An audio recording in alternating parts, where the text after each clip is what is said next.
Twitter has been seeing a trending hashtag, Fire James Gunn. Today, this video, I am going to be talking about why James Gunn should not be fired. I have started a hashtag, Give James Gunn a Chance. The reasons, stay tuned.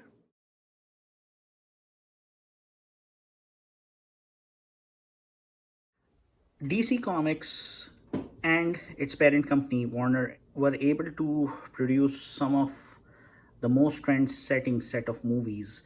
In fact, they set out the direction back in the late 70s, whereby they showed the industry, they showed the studios how a superhero movie needs to be made.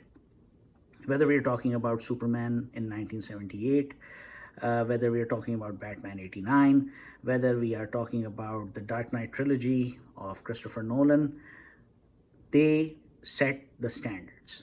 Now, did Marvel pick up? Yes, they did, but thanks to their partnership with Sony Pictures and Fox Studios at the time, they were able to produce some really good productions for X-Men as well as Sam Raimi's Spider-Man.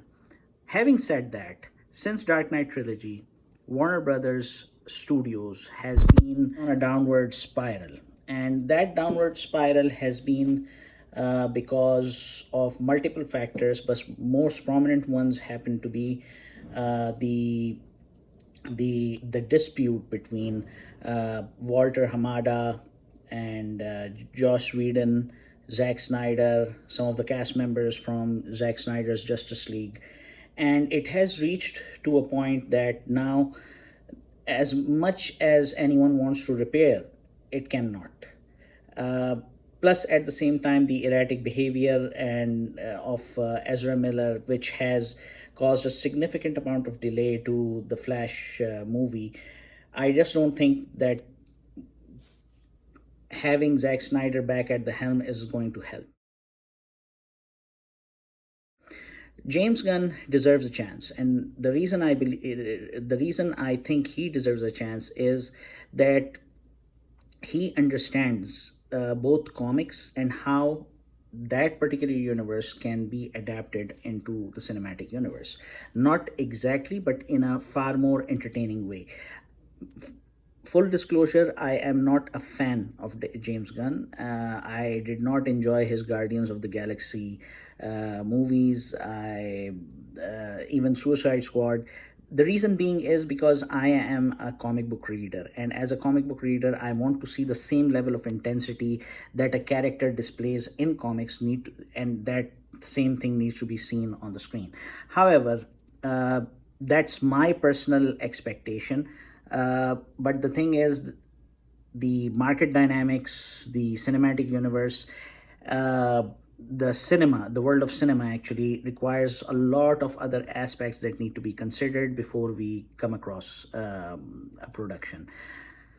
So, cutting the long story short, he understands the cosmological order of comic book universe better than anyone, and then the ontological order, meaning that what comes first, what comes after, the entire hierarchy of things, if you will.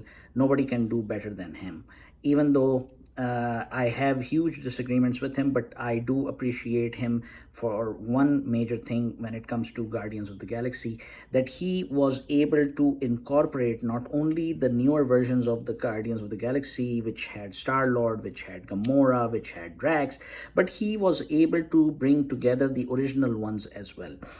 This is the attention of detail that is pretty much needed. And if I take his work for Suicide Squad movie, again, I mean, character development, I have not seen someone do a better job than him.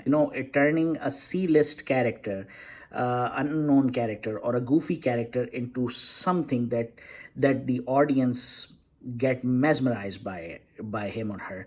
This is something which a lot of great directors even struggle to deal with. And in fact, Peacemaker is, for those of you who are not aware, is a Charlton Comics character acquired by DC Comics. He was a C-list villain, C-list. But look at where he is today. I mean, yes, John Cena has done a marvelous job, but who gave the direction to John Cena that Peacemaker should have this kind of a personality? He should behave in this way. He should uh, project his persona in this particular way. It's James Gunn. And the same thing goes for Polka Dot Man. Polka Dot Man, for me as a comic book character, was always the goofiest character from the Silver Age of comics. And for good reason, because Batman, he was introduced in Detective Comics number 300, if I'm not mistaken. And he was the painful reminder of the goofiest era of Batman comics, which was the 50s and the 60s. James Gunn looks at the character, decides to incorporate him as part of the Suicide Squad, and of course, there are a lot of comic book references into it. But he gives the personality, he redevelops the character in a way that makes him look deeply disturbing, a typical villain. Someone you want to be 5 feet away from him, and a sadistic kind of a person. This is just amazing. Killer Shark is another example, and everything he did when it came to the character development, even for Starro, I was not expecting that. Was I? Is Suicide Squad my favorite movie? No, it's not my favorite movie because, again, as I've said, that James Gunn has this entertaining approach towards superheroes, whereas I don't believe in that entertaining approach. Superhero movies are not about fun and laughter, or even on a dark humor level, which Suicide Squad was. But again, he is producing something which a lot of people are appreciating, and I will just respect him for his approach. At least he's much better than what Taika Waititi and what Taika has done with Thor. Now, having said that, these are his accomplishments as a director. Now, some of you might be saying that, okay, that doesn't make him an ideal choice for manning DC Studios. Well, I beg to differ on that one, because as I've said, James Gunn has did not direct Infinity War. He did not direct Avengers Endgame. But the reason we saw all of the Marvel space cosmos, the timelines, everything, and all the important characters, the scene in Volmir and everything, these could not have been possible without the comic book legends who were being consulted and who were producers of these two movies, but also because of James Gunn. Because James Gunn, by the end of the day, was doing Guardians of the Galaxy, and at the same time, he understands the comic book space universe and how it needs to be adapted onto the silver screen.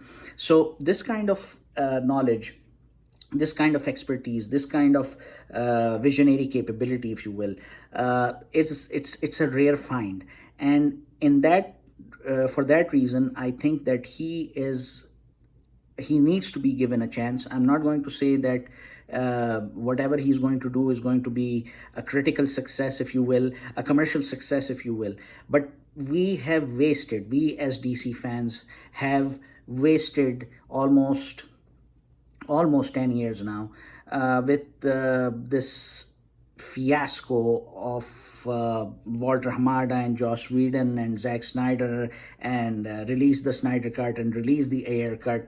I mean, the approach that Walter Hamada had, it really undermined the work that Zack Snyder and David Ayer wanted to do. But at the same time, I mean, their time is now up. It would be better that these guys focus on some other movie project, because unfortunately what transpired at Warner Studios, as I said earlier, is now beyond repair, and it needs a fresh start. It needs a clean slate. Yes, we are all disappointed, including me, that Henry Cavill is not going to be reprising his role as Superman. But there's a silver lining to it, and that silver lining is that, according to James Gunn and according to both to Henry Cavill, that both of them are open to have him in future projects. And James Gunn did hint that he wants to do something about Mark Waid and Alex Ross's Kingdom Come series. So if we are talking about Kingdom Come series, and if James Gunn is planning to start with a movie that shows a younger version of Clark Kent, not the older, mature adult version of Clark Kent, then it makes perfect sense. And I am going to be willing to give him a chance, because Kingdom Come is one of the best stories DC Comics has ever produced. It is in these times, it is one of those movies that has the best combination, if you will, of story writing and comic book art. So, and that movie deserves to be adapted. It is something that will make people go crazy, and it needs uh, a toxic free, an environment which is free of internal politics, and at the same time which gets a praise from all the Twitterati out there. Right now, we are seeing things happening that people and the media outlets that are against James Gunn, because they are diehard Zack Snyder fans, they are now using the hashtags fire James Gunn excessively, and in certain aspects, or in most of them, unreasonably. If WB agrees to fire James Gunn, or James Gunn decides to resign, what's going to happen next? Are we going to see somebody who is going to be accepted by all of us? No. So the Snyderverse fans need to take a chill pill. They need to take a back seat now. They need to give this guy a chance, because in the end, Snyderverse fans need to ask themselves a question: are you a fan of DC, or are you a fan of Zack Snyder?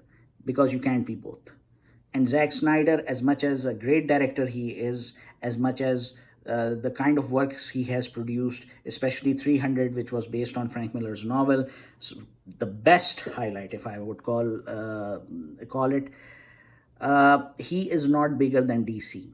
He is not bigger than DC, and DC needs to be a heavyweight, a serious competition to Marvel Studios, because if there is no competition, Marvel will keep on rolling out its woke agenda, which has been the curse of MCU Phase 4 till now, with few exceptions, if you will. And basically, competition is healthy. I believe in competition. I believe that this is better for not only the fans of DC, but also the fans of superheroes in general. So these are my few thoughts. And if you guys if you guys agree with me, please head to my Twitter and support the hashtag Give James Gunn a Chance. And those of you who don't agree with me, the point that I'm trying to make, because Snyderverse, the Snyder Cut, Justice League Snyder Cut, was a much better movie compared to what Joss Whedon had rolled out. And in that respect, as an individual who understands how things work within the corporate world, to a certain extent, I think that if you guys keep on hanging on to Zack Snyder, you are going to lose out on your favorite characters. And we need a revival of DC. We need a revival of DC Cinematic Universe, the DC Extended Universe. We need DC characters to succeed, so that things improve on the other side, which is Marvel.